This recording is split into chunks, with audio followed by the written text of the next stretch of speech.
I'm going to do a few videos using this Mini Cooper here. Today we're going to do spark plugs and coil packs.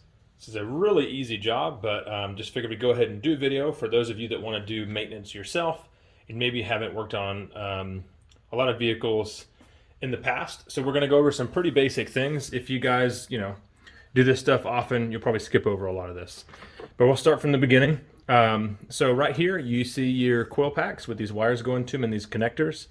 On most Mini Coopers, there's going to be a cover right here, a plastic cover, and this is all going to be covered up. There'll be two screws, one here and here, and they're going to be a T30 Torx. Once you have that removed, then you can get on here. The spark plugs we're going to be using are Bosch, and the coil packs we're going to be using are original equipment, Delphi. I'm going to put links in the description below on where you can get these. You don't have to buy them from my links, but at least those links will give you the part numbers that you need, and you could source it elsewhere if you'd like.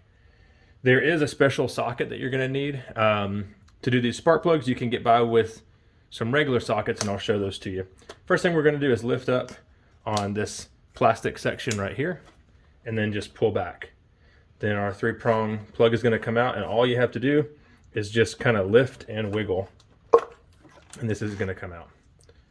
Really pretty easy. There are two different styles of coil packs. So if you're not sure which one you need, before you order, you can just pull one of these out and look at them. You're going to either have black or you're going to have a white colored ring right here. These are the black ones. Once you have your coil pack out, it's a really good idea to blow out this hole. Let me show you down inside there and we'll clean it out. Okay, take a look down inside there. We've got a little bit of oil residue around there, and that's from the valve cover leaking just a tiny bit. Some of these will be full of oil, and that could actually contribute to failing coil packs. So if you pull your coil pack and it's covered in oil, or you see a lot of oil down inside there, then you're definitely going to want to replace the valve cover gasket. So the next thing you want to do is blow out that hole really well with compressed air. So I've got this nozzle here. I'm not going to do it on camera because it's going to be really loud. I'm just going to blow all out down inside there. Okay, I've got that cleaned out. Now there's a few options to pulling the spark plugs out. You're not going to use the typical 5/8 socket or spark plug socket. If you do that, it's going to get stuck in the head and you're going to be in for some huge trouble. So if you don't hear anything else, please hear this. Don't try to put a 5/8 spark plug socket down in the head. You're going to be in really big trouble. You have a few options. One option is to do a 6-point 15 millimeter. That will work just fine. Your second option is going to be a 9/16 12 point. Here's what your spark plug should look like. So you can see it's a little bit different than a regular spark plug. You don't have just the 6 flat points like regular. Your spark plugs should come pre-gapped. On a stock engine, your spark plug gap should be 32 thousandths. On a modified engine or an engine running higher boost, you could bump that up a little bit, like we're going down to 28 thousandths on these.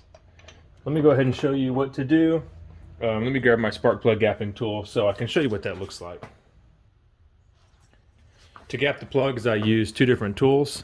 One tool to measure the gap, right here.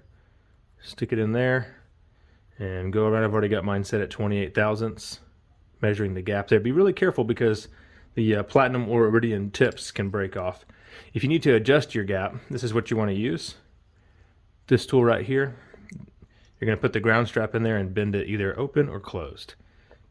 It's very important that you double check the gap on all your spark plugs, even if the engine says that it's pre-gapped.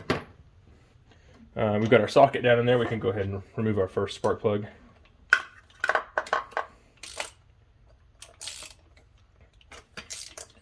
I'm using the 15 millimeter 6-point right here. Also, they sell a special tool, which I'll put a link to, that just ensures you don't have any problems with getting sockets stuck down inside the head, because that is miserable. If the head's clean, sometimes you can get the socket back out, but I don't even want to think about what you'd have to do otherwise. So this one just came right out. Sometimes you're going to have to use a magnet on a telescoping rod to go down inside there. A little bit oily. Next thing we're going to want to do is get one of our new spark plugs that we've already double checked the gap on. We're going to put anti-seize on the threads.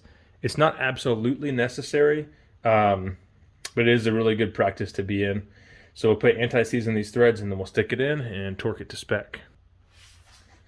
I purchase anti-seize in these large containers just because I run a mechanic shop, so I use it quite often, but you can get it just in a little tiny pouch at the hardware store or auto parts store. So just put some anti-seize there on the threads, wipe off the extra.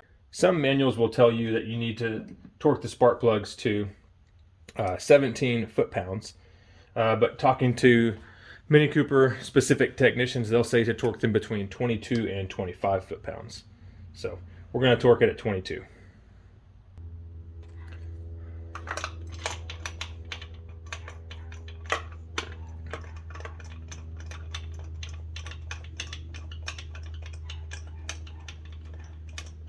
If you've done lots of engine work, you'll already kind of know what it feels like to have a properly torqued spark plug.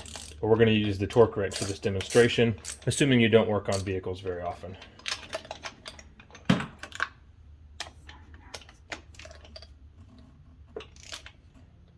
Pretty much what we want to do is seat the crush washer. There we go.